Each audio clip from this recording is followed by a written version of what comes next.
가업승계 전문 세무법인 신율입니다. 오늘 가업승계 컨설팅 네 번째 시간입니다. 첫 번째는 임원 퇴직금 및 적정 보수, 그리고 두 번째는 모의 세무 진단, 세 번째는 이제 사내근로복지기금, 요새 핫하죠. 일단 이거에 대해서 좀 알아보겠습니다.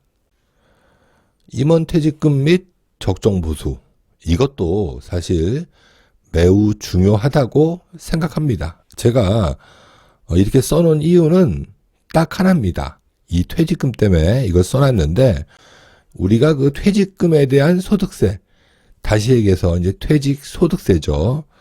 사실 2015년도에 법이 좀 바뀌면서 퇴직 소득세율 자체도 많이 올라가 있죠.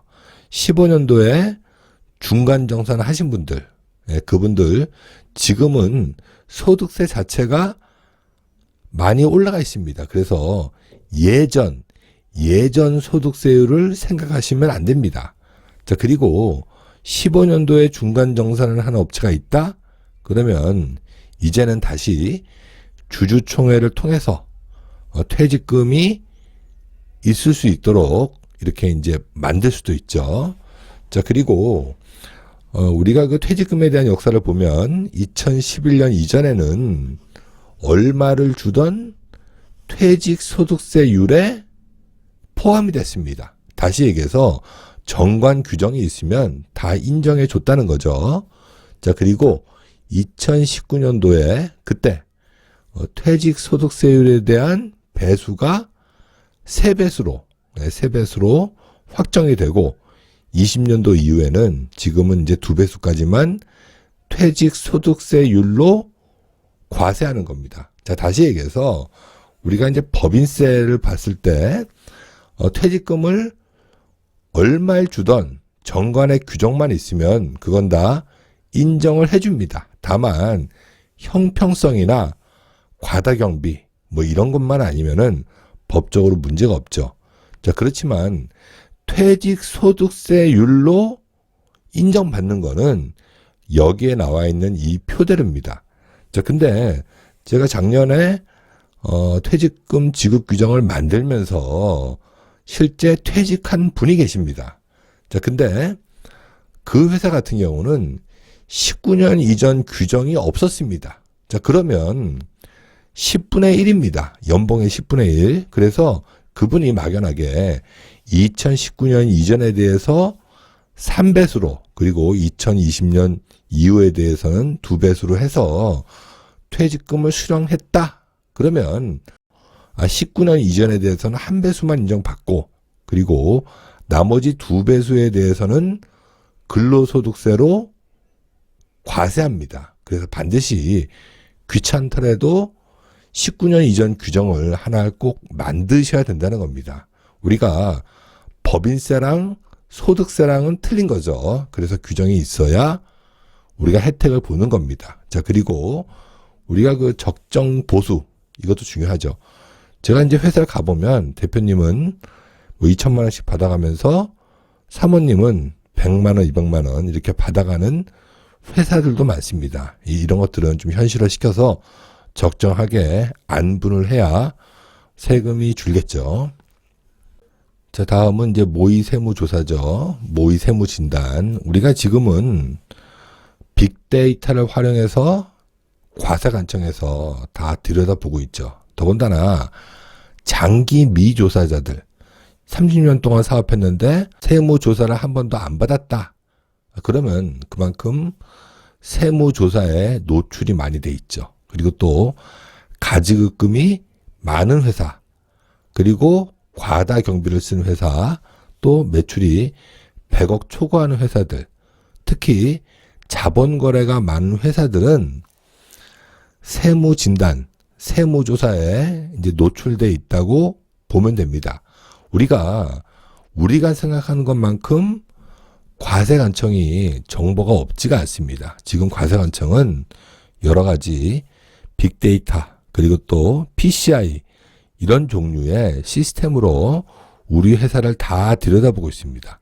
더군다나 이 오너 일가가 부동산을 매입하면 거기에 대한 자금 출처라든지 다 주택자라면 그거에 대한 검증을 합니다. 그래서 반드시 우리가 어느 정도 시기가 오면은 모의세무 진단을 통해서 우리 회사가 좀 그거에 대한 준비를 할 수 있도록 해야 됩니다.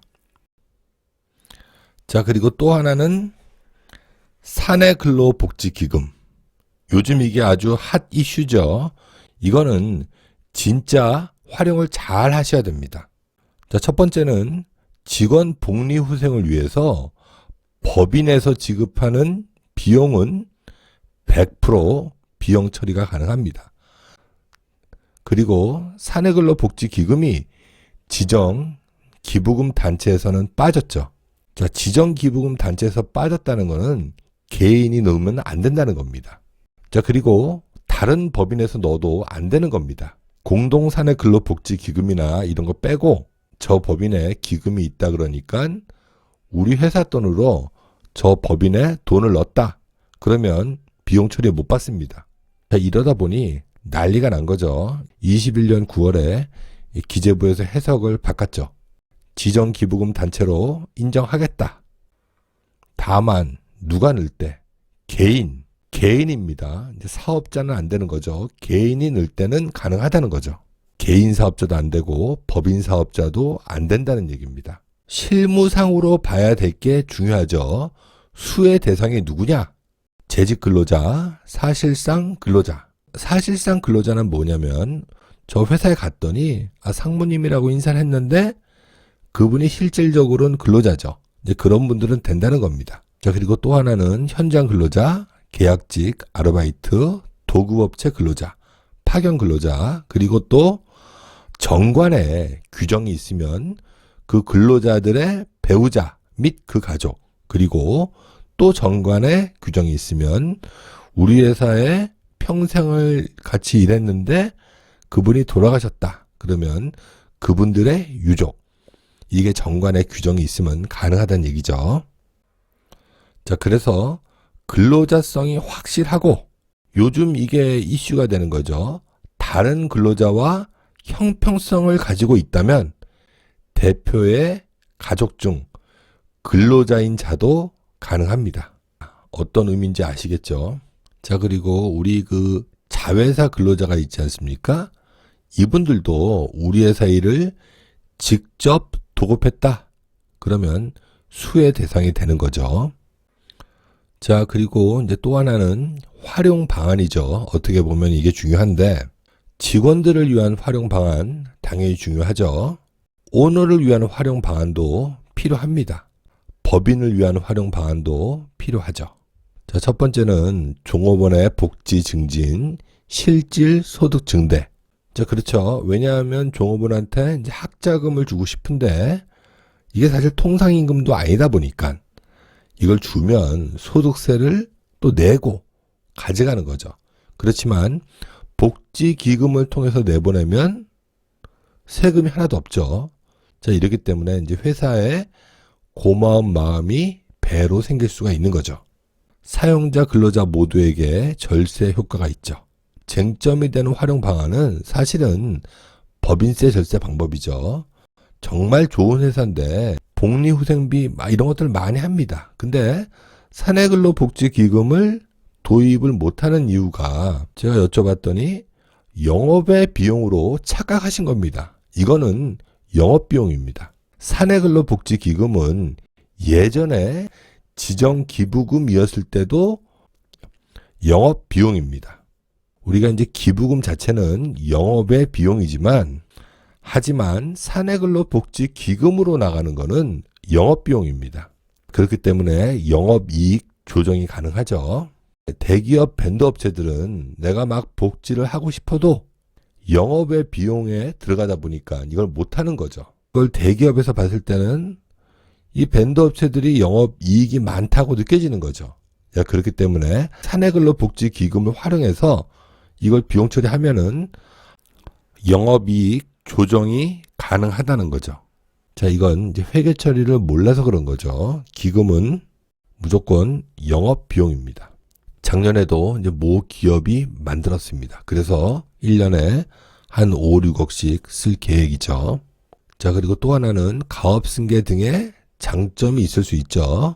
자기 주식 취득 후 기금에 출연하는 방법으로, 또 이제 자기 주식 자체가 업무무관 자산이죠.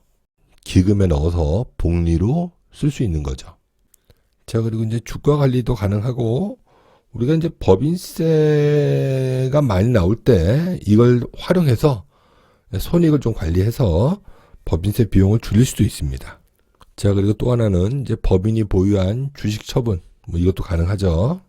자, 쟁점이 되는 활용 방안은 진짜 합리적이고 합법적으로 하셔야 됩니다. 어떤 말씀인지 아시죠? 이제 그런 것들이 굉장히 중요합니다. 이게 정말 정답이란 게 없기 때문에 합리적이고 합법적으로 하셔야 됩니다. 그리고 주식을 회사에 넣는 거, 이것들 다 합법적인 겁니다. 자, 이 방법을 잘 활용하면 되는 거죠. 그리고 이제 주식을 활용할 때는 사후 관리가 중요하죠. 특히 이제 사내근로복지 기금에 들어가면 기금은 의결권도 있고 이제 배당도 받아야 되고 여러 가지가 있죠. 자, 그래서 항상 소각, 기타 여러 가지 할 때 주의하셔야 됩니다. 상속할 때 주식의 귀속을 특정하는 민사신탁을 많이 활용합니다. 실제 제가 전 시간에도 한번 말씀드렸는데, 우리가 차명 주식을 찾아오면 민사신탁을 통해서 혹시 내가 먼저 유고하면 이 기금에 넣어라, 이렇게 활용하는 거죠. 자, 그리고 주식 이동을 활용해서 대주주 본인 지분을 증여하는 대안으로 민사신탁과 연계해서 사실 많이 쓰고 있죠. 신탁도 사실 굉장히 좋은 제도입니다. 신탁을 통해서 의결권이나 이런 것들을 확보하고 재산권으로서의 가치는 별로 없다. 이 회사는 우리 종업원 모두의 회사다. 내가 만일 유고하면 이거는 기금에 넣어라. 이렇게 하는 데들도 많이 있습니다. 자, 그래서 이제 법인 컨설팅 기법은 사실 나날이 발전하고 있죠. 과세관청의 시각도 하루가 다르게 굉장히 꼼꼼해집니다. 예전에는 단순히 세법만 봤다면 지금은 민법, 상법 다 봅니다.